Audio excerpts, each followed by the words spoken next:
Բարի լուսո աստղերևաց, աղոթարան դռներն իդ բաց, բարով բացվեր լուսաղոթրան, սարված լծեք երթագութան։ Այս երգը ինձ սովորեցրել է Հայրիկ Մուրադյանը 80-ականների սկզբին, երբ ես շատ փոքր էի։ Բայց այս երգով, ինչպես այսօրվա մեր հյուրն է իր Կոմիտաս գրքում ասում, երաժշտությունը մտավ մարմնիս մեջ և խոսեց իմ ենթագիտակցության հետ։ Այսպես եմ ես ընկալել ազգային երգը։ Մայրս աշխատում էր ակունք ազգագրական խմբում և մեր տանը անվերջ այս երաժշտությունն էր, այս մտածողությունն էր։ Ու այդպես տարիներ շարունակ ես ինքս ինձ առավել լավ զգացել եմ այս մեղեդիների ներքո։ Այս խումբը մեծ նշանակություն ունի մեր մշակութային կյանքում։ Անկախ նրանից, որ չափ ենք մենք այն ճանաչում և որ չափով ենք նրան հետևում։ Մեր տունդ է տուն դիմաց դիմաց, Հանիման ջան իման, աչքով ու քով կանես իմ հատ, Հանիման ջան իման, աչքով ու քով կանես։ Այսօր այդ խումբը ղեկավարում է ազնվագույն մի անհատականություն, բանիմաց, պրոֆեսիոնալ մի անհատականություն, անաչառ, մի հետաքրքիր մարդ, կոմպոզիտոր, կոմիտասագետ, խազագետ Արթուր Շահնազարյան։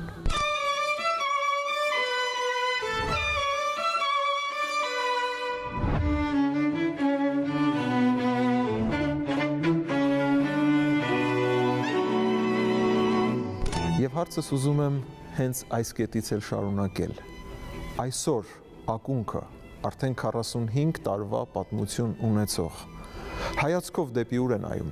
Նույն հայացքով, ինչպես նայել էր միշտ ինքը և ինչպես նայել են մեր նախնիները, նայում է մեր հայրենի հողի խորքերը և այնտեղից հենց ակունքից հանում այդ մաքուր ջուրը, օդը, հողը և մատուցում մեր ժողովրդին։ Ակունքը այսօր շարունակում է երգել իր մաքրամաքուր բնիկ հայկական երգերը և այս 3 տարում կամ 2.5 տարում ես սովորեցրեցի իրենց մոտ 150 երգ և Կոմիտասից երգված երգերից երգեր և շարաններով։ Երգում ենք հարսանյաց ամբողջ շարքը, հացի արարման փուլերի շարքը, մուշի և սասունի այն երգերը, որ այն ժամանակ են գրառվել, երբ սասունցիները ապրում են իրենց երկրում և դրանք մեծ մասամբ անծանոթ երգեր են։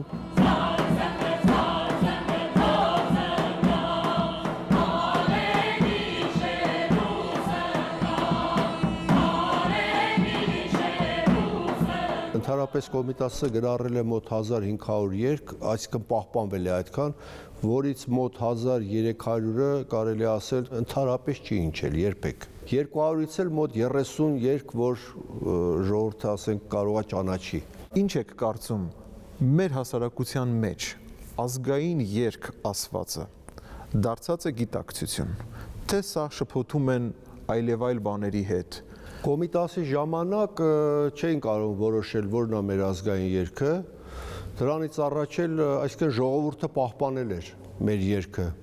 բայց այն ժամանակ շատերը կային մտածում են, որ հայ հին մշակույթը երգը գտնելու համար պետք է գնալ, ասենք, ազնվական ընտանիքների մոտ։ Եվ ոչ մեկի մտքով չէր անցնում, որ ժողովուրդը իր հազարամյակների մշակույթը պահել էր լեռներում, ձորերում, սարերում և փոխանցել սերնդեսերունդ այդ գանձը։ Կոմիտասից առաջ մենք մի ժողովուրդ էինք, քանի որ դա չէր գիտակցվել, որ ունենք այսպիսի բան, մեր տեսակը սա է։ Կոմիտասից հետո մենք պիտի դառնանք մի ուրիշ ժողովուրդ,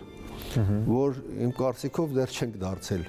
Այսինքն այդ ցավոք սրտի մենք հիմա հարցեր ենք քննարկում, որ նույն Կոմիտասի ժամանակ էր խնդիրը։ Օրինակ, Կոմիտասը բողոքում էր, որ պորսոտիրացուներին հայ հարուստները փող են տալիս, որ եկեղեցում երգեն արևելյան կլկլոցով, մուղամների նման, մեր պատարագը։ Այսօր էլ հարուստները փող են տալիս հարսանիքներին, միջոցառումներին, որ բերեն մի երգչի,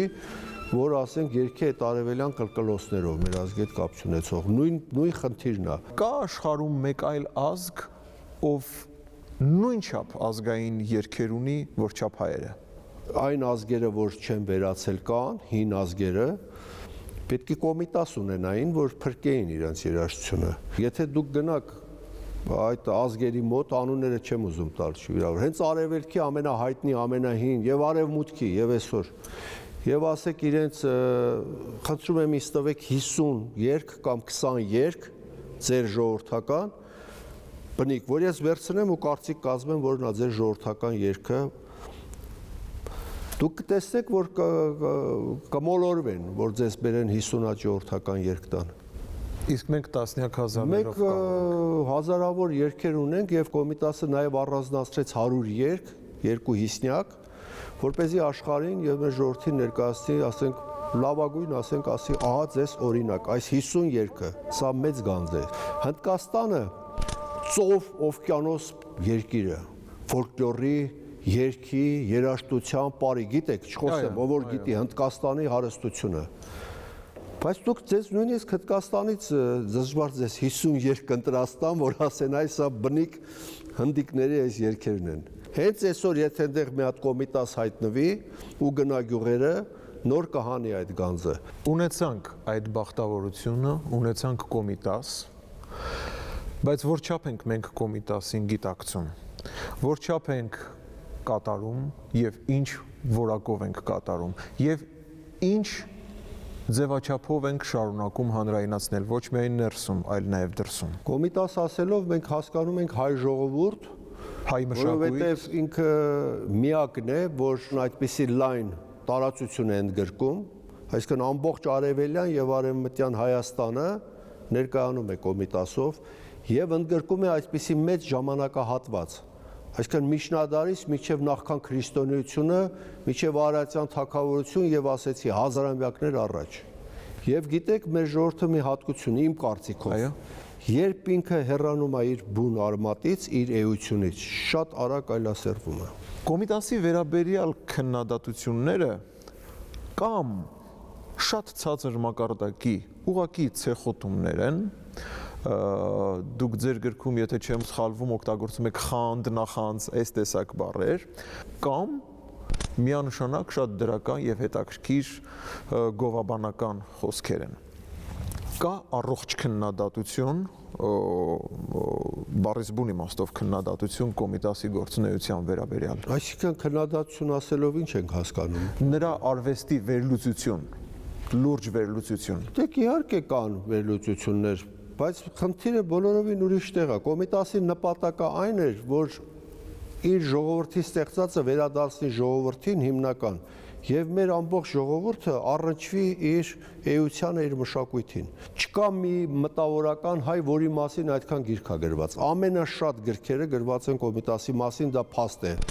Հրատարակված են լազերային սկավառակներ, Կոմիտասի գրած գործերի ձայնագրությունները։ Կա անունով փողոց, կա ուրեմն արձան, կա ամեն ինչ։ Այդ ամեն ինչը արված է։ Թանգարան ինստիտուտ, որը իմ կարծիքով իր դերի մեջ չի։ Այդ պատերից պետքա դուրս գար եւ ժողովրդի մեջ տարածեր Կոմիտասի ուրեմն ժառանգությունը։ Ուրեմն կա կոնսերվատորիա Կոմիտասի անունով։ Ամեն ինչ կա։ Բայց մի բան չկա այդ ամբողջի մեջ։ Հայ ժողովուրդը չկա։ Հայ ժողովուրդը այդ ամբողջին չի առնչվում։ Մեր պար ժողովուրդը բացարձակ այդ ամբողջի հետ կապ չունի։ Եթե Կոմիտասի 150-ամյակա, օրինակ, փոխանակ դա լիներ մի բան, որ մեր ժողովրդի մեջ մի բան փոխեր, թեկուզ 3 երկ ասեինք այս ժողովրդի մեջ տարածեինք, հայ ժողովուրդը սփյուռք ու այստեղ ինտերնետով էլ մի քիչ էլ գումար դնեինք, երգեին բոլորը, մի երկ, որ իմանային իրանց մեջ մտներ, չէ՞, դա էլ չեղավ։ Այսինքն, եթե 150-ամյակա, ուրեմն դա ինչ-որ շրջանակի համար է։ Այսինքն, այս ժողովուրդը հարթը մեջ չկա եւ դպրոցներն էլ չկային Կոմիտաս 150-ամյակի մեջ երեխեքներ, որ ամենակարևոր բանը մեր երեխաներն են, իրանք էլ այդտեղ չկային։ Բայց ես մի բան ասեմ, կզարմանաք, Կոմիտասի 100-ամյակին 69 թվականին այնպես էին արել, որ բոլորը երգեն իր երգերը, բոլոր երգչախմբերը միշտ ամբողջ տարին երգել են Կոմիտաս եւ ամենազարմանալին ասեմ, հայ երեխան ուղակի գնացել է Բելառուսիա կամ Ռուսաստան, Արտեկ կամ բան ճամբար եւ մնացել է զարմացած, որ այնտեղ Կոմիտաս են սովորեցնում իրեն։ Այսինքն գլխավորը սա էր, պետքա Կոմիտասի երգը, մեր երգը տարածել մեր ժողովրդի մեջ։ Թող օտար երգեն, անպայման լսեն, ամեն ինչ շփվեն աշխարհի հետ, բայց քոնը չկորցնես։ Ինչու՞, որովհետև այդ երգի մեջ պարփակված է, այնքան ուժ կա մի երգի մեջ, པարզ երգի մեջ։ Կա քո ամբողջ էությունը։ Կոմիտասը այսպեսի խոսք ուներ, ասում էր քարոզ պետք չի, միտք ուներ, մեր ժողովրդին մի քարոզ է, քարոզ չի հասկանում։ Տվեք իր ձայնը, հոգու ձայնը, եւ այդ ձայնը անկախ իրանից իր մեջ կարտնացնի կրակը, կվառի վառարան ու իր ինքնությունը կբերի։ Ես վերջերս հրատարակեցի մի գիրք Կոմիտաս եւ Հայոց Հարսանյաց ծեսը 110 հարսանյաց երգի ձայնագրությունով, այսպես կոչված այդ թամադաների համար, որ վերցնեն օգտագործեն, նկարագրված է մեր ծեսը եւ ձայնագրություններ կան, Նարեկացի կենտրոնը հրատարակեց, օրորոցայիններ ենք ձայնագրել, բաժանում ենք ծննդատներին, որպեսզի մայրերը իրանց հետ տանեն եւ միացնեն երեխան լսի, որովհետեւ սա առաջին կրթության ազգային դասն է, օրորոցայինը։ Ես կարծում եմ Կոմիտասը այն անհատականությունը չէ եւ այն հեղինակը չէ, որին պետք է 150-ամյակի համատեքստում հնչեցնել կամ այսինքն ես բացարձակ, այո, դա ամենօրյա սնունդ է, ամենօրյա հոգեվոր սնունդ է, Կոմիտասը այդ հեղինակն է եւ այս առումով հենց հարցս ուզում եմ տանել այդտեղ որպես ամենօրյա հոգևոր սնունդ դպրոցներում ես գիտեմ թե դուք ինչ ահռելի աշխատանք եք տանում հազարավոր երեխաներին կրթելով, սերմանելով այս երաժշտությունը։ Նախ կուզեմ եւ այդ մասին խոսեք, եւ խոսեք թե ընդհանրապես ինչպես է ուսուցանվում Կոմիտասը։ Տեսեք, ամերիկացիները, անգլիացիները շատ ազգեր ունեն մեր մեծ հայրեր արտահայտությունը։ Կոմիտասն էլ մեր մեծ հայրն է։ Այ մեր մեծ հոր վերաբերյալ ինչ ուսուցում է տարվում։ Օրինակ Մխիթար Սեբաստացի կրթօջախը 5 դպրոցից է բաղկացած, 5 եւ մանկապարտեզը, չէ՞, կա։ Այնտեղ բոլոր աշակերտները մի 15-20 րոպե երգում են, Կոմիտասի երգեր պարում են շուրջպար, նոր գնում են դասի։ Դա իրանց առավոտյան մարզանքն է։ Հետո այնտեղ ամբողջ տարին այդ ծեսերը եւ ամեն ինչ անցնում են։ Նույնիսկ քնում են մանկապարտեզում Կոմիտասի օրորոցայինների ներքո, այդ քնելու ժամը, իմիջիայլոց վատանուն է, չէ՞ դրա մեռյալ ժամ։ Պիտի չկարճես բառարմատին այս դեպքում։ Եվ տարվա վերջում ուսուցիչները սովորեցնում են երեխաներին 10 երկնոր եւ հունիսի 1-ին կամ 2-ին այդ 2000 երեխա հավաքվում է, ես ղեկավարում եմ եւ երգում են Կոմիտասի երգերը։ Իմիջիայլոց Հարություն Թոփիկյանին համոզեցինք, տարանք դպրոցները, պատկերացրեք Հարությունը Թոփիկյան ուսուցիչների երգչախումբ է կազմում, երգչախմբեր եւ ուսուցիչների հետ հետո շրջում է Հայաստանի շրջաններով ու համերգներ տալիս, միջև Արցախ։ Իսկ բացի այդ, հա, ձեր գործունեությունը կոնկրետ կոնկրետ դպրոցում են մանկապարտեզներ, դպրոցներ, Արեքնազան դպրոցը օրինակ, շատ դպրոցներ, մանկապարտեզներ, բայց նաև շատ մանկապարտեզներ հանդեսներ են անում խայտառակ երաժշտության տակ։ Կոմիտասը ուներ կրթության մոդելի իր պատկերացումը։ Այո։ Կխնդրեմ մի փոքր ավելի մանրամասնեք։ Ինքը Էջմիածնում միշտ դասավանդել է, դասագրքել ուներ, իր աշակերտներին սովորեցնում էր մանկապարտեզներում, որ գնան դաստան եւ ուղարկում էր մանկապարտեզ, որ սովորեցնեն այդ երգերը, հիմնականում երգերը տարածեն եւ այնտեղ մեծ խնդիրներ եղավ, որ Կոմիտասը գրում է, այդ աշակերտներին լավ չեն ընդունել, անմիջապես բամբասանքներ են եղել, տիրացուները դուրս են եկել, որ սրանց դուրս վռնդեք, ես ինչ են սովորացնում, ասես Կոմիտասն ասում է, որ դες հիմա ինչի դեմ են խոսում, որ մեր երգն ենք մցրել եւ Չիթունի կար ազգագրագետ, որը կոմիտասի համար երգեց 70-ից ավելի բանի երգերը 1910 թվականին, շատ խոշոր մարդ, պատկերացրեք այնպիսի մարդ, ում առաջ գրեթե խոնարհվում էր կոմիտասը, եւ Չիթունին այն անձնավորությունն էր, ում հետ հոգեբուժարաններում կոմիտասը խոսելա ինչպես մենք ենք խոսում, լրիվ նորմալ, եւ Չիթունին ապշած դուրս է եկել ու ասելա, որ ես չեմ, ինչն է իր իմանությունը, իմ հետ խոսեց, ասեց, մնում էր որ գնանք մի հատ համոզենք տանենք տուն եւ այլն։ Չիթունը հուշերը կա, Չիթունու հետ կազմում էին մանկական երգարան 1914 թվականին, երբ իրան արդեն 15 թվականին նաեւ, երբ աքսորեցին, այդ երգարանը արդեն կազմել էին, որ կոմիտասի աքսորից հետո անհայտացավ։ Մինչ այդ շրջանին անցնելը։ Իմ պատկերացումով եւ իմ ընկալումով կոմիտասը հայ մտավորականության բոլոր ժամանակների ամենազվարթ, ամենակենսուրախ, այո, ամենալուսավոր, ամենապայծառ երևույթներից մեկն է։ Բայց չգիտես ինչու հասարակության մեջ շատ շերտերում ընկալված է որպես տխուր, խենթանոց, այս բաներն են ավելի շատ ասոցացվում։ Մարդիկ տարածեցին այդպես այդ տխուր կերպարը եւ դա եղավ 70-ականներին կարծեմ, չգիտեմ որ թվերից այդպես գնաց, իր դեմքը, քանդակները, արձանը,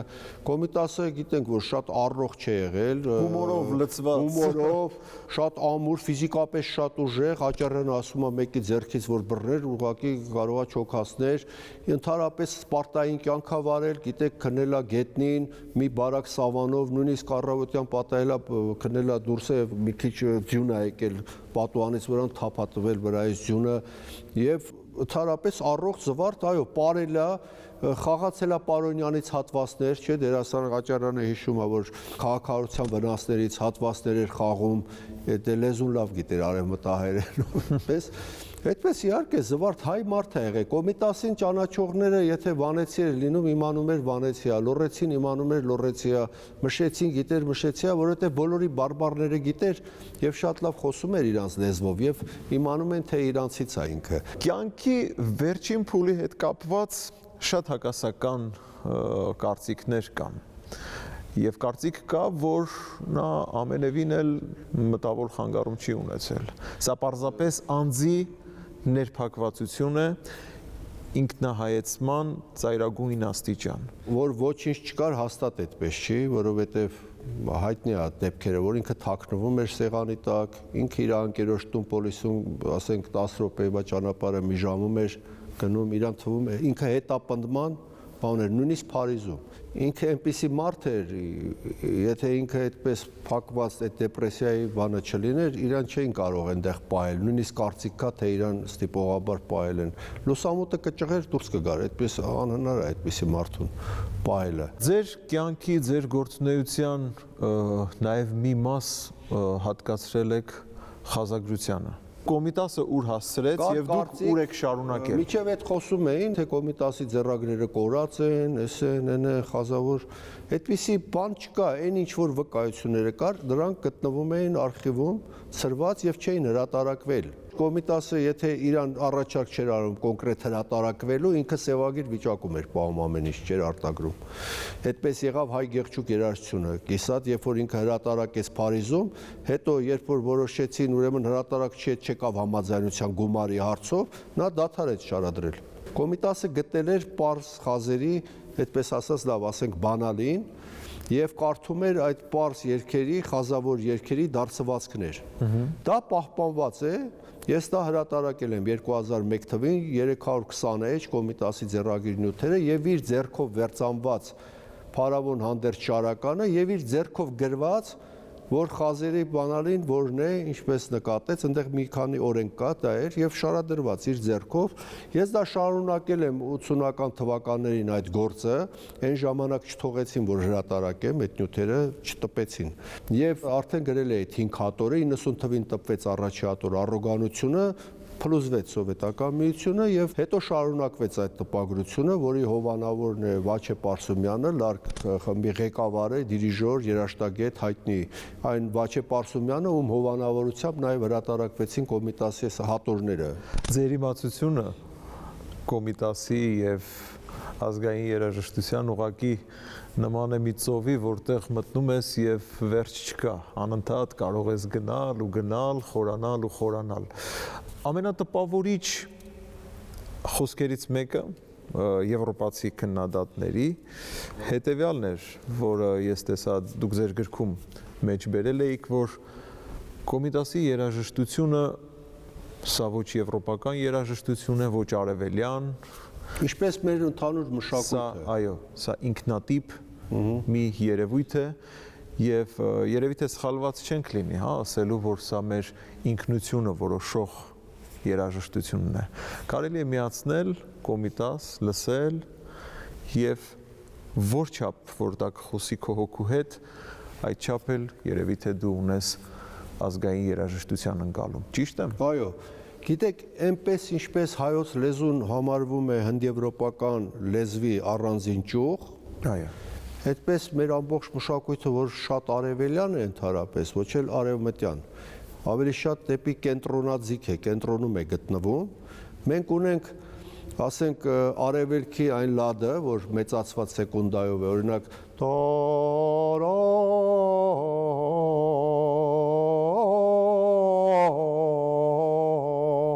այդ հայտնի,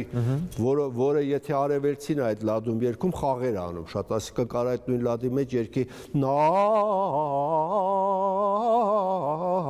բայց սա մեզ հատուկ չի, մենք այդ լադում երգում ենք այսպես արևելքի, մենք ունենք Եվրոպային հատուկ լադ, ասենք եւ այլն, մենք ունենք չինական երաժշտության պենտատոնիկան, պենտատոնիկա կոչվում է այդ 5 ձայնից բաղկացած լադը, որ 5 ձայն ունի։ Գիտեք, չէ, չինական երաժշտությունը այդ պենտատոնիկայի վրա, չէ,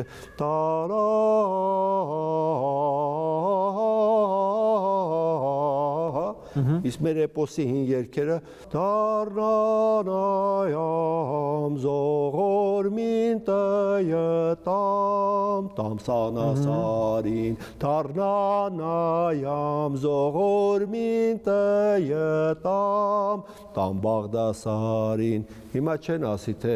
այդ մեր թվարկությունից առաջ հայերը չինացիներից ազդվեցի, չէ, դրանք մայր եղանակներն են։ Եվ ունենք աշխարհի այդ 4 կողմի ուրեմն լադերը իրանց ոնց որ նախնական վիճակի մեջ։ Մեր երաժշտությամբ մենք պահպանել ենք մեր ամբողջ մշակույթը հին, արևելյան եւ արևմտյան Հայաստանի։ Եվ գիտեք ինչ հետարքիր է պահպանված, մի բան ասեմ, մեր ժողովրդի ամեն հատված մի բան է պահել։ Օրինակ մեր ամբողջ տարածաշրջանի արևելյան արևմտյան Հայաստանի մեր շրջանները, լոռեցիները, վանեցիները, մշեցիները, արցախցիները, բոլորը հարսանիք են արել, հարսանյաց ծես են արել, բոլորն էլ երգել են։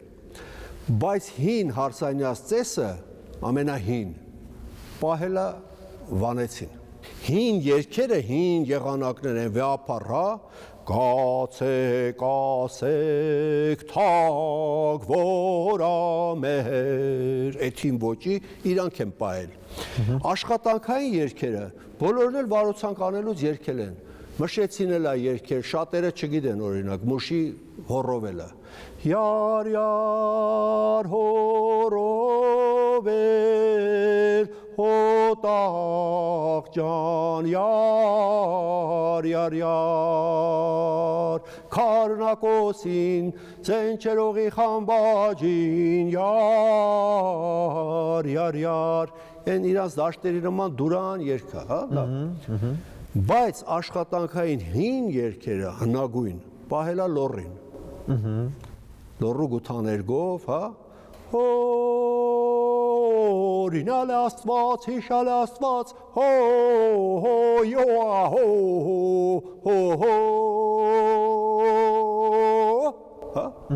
հա։ Սիրո երգերը, ոնց որ օրինակ սիսյանցիները սիրո երգ չունեն։ Ինչի գիտեք։ Ինչով է պայմանավորված։ Ասում որ հետև 9 տարեկանից ամուսնացնում էին նշանում։ Այդ աղջիկը չէր հասցնում սիրո երգերքի։ Ես սիրո երգերը ովքեր որ շատ ավելի ուշ են ամուսնացրել, այնտեղ է տարած Ջավախքում, դիանում օրինակ Քելերցոլերը Ջավախցի է երգել։ Ամեն օրինակ օրորոցայինները, ամեն շրջան երգել է օրորոցային։ Բայց ակնում կար, ակն քաղաք ունեինք ակնը, որ դրախտ էր, այդ դրախտային Եփրատի այդ ափին, եւ այնտեղ կար Արեգունի թաղ։ Եվ այդ արևի օրորոցայինը հին հենց իրանք են երգել, որ Կոմիտասը գրառել է։ Աղ որ ես չունիս խալատ եւ այլն։ Այսինքն այդ ադամանդները ոնց որ ամեն Հայաստանի շրջան մի ադամանդի տեր լինի։ Ահա Կոմիտասը գրառեց ամեն տեղից այդ ադամանդը։ Դրա համար դա այնքան նախնական է, երբ որ դու լսում ես Կոմիտասի գրառած Արցախի երգը եւ Վանի երգը, Լոռու երգը, Ակնի երգը, այդքան հեռու տարածություն են, չէ՞ իրանցից։ Այո։ Դու չես զգում սրանց տարբերությունը, քեզ թվում է սրանք նույն ոճի մեջ են։ Բայց եթե դուք լսեք այս այն երգերը մյուս, որ երգում են արցախցին եւ վանեցին, կասեք, ես ի՞նչ տարբեր է իրենց, այս նույն ժողովրդի երգն է։ Իսկ Արցախի գութաներգը ոչ թե նա է, որ հիմնական, այն որ հայտնի է, ձերքի ճպոտը ճապկիա, կամ աստխի եզանը, հալբատ մեջքեն ցավ կտա, էտ ապահում խեզանը, գիտեք, չէ՞։ Սա չի։ Արցախի գութաներգը Կոմիտասի գրառածն է, հին, իսկական, որը սես տարբերություն չունի, որ լսեցիք բարբառային, որը որ երգեի չասեի Արցախին նա, ձեզ ասեի սա Վանում են երգել, կամ Ակնում են երգել, կամ երգել են Մուշում, դուք կհավատայիք։ Ցիկտուկ հաշի այեզը արահո արահո արահո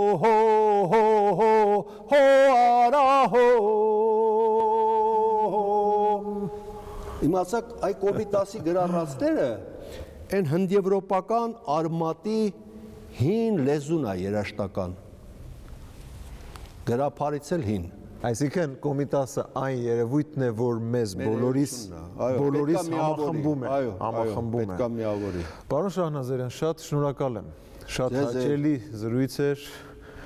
արվեստով, կատարումներով հագեցած։ Կարծում եմ նոր բան չենք բացահայտել, որ Կոմիտասը բոլորիս էությունն է։ Անքննելի արժեք բոլորիս համար։ Մեզ մնում է երևի թե մի բան ամուր կարճել այդ էությունից։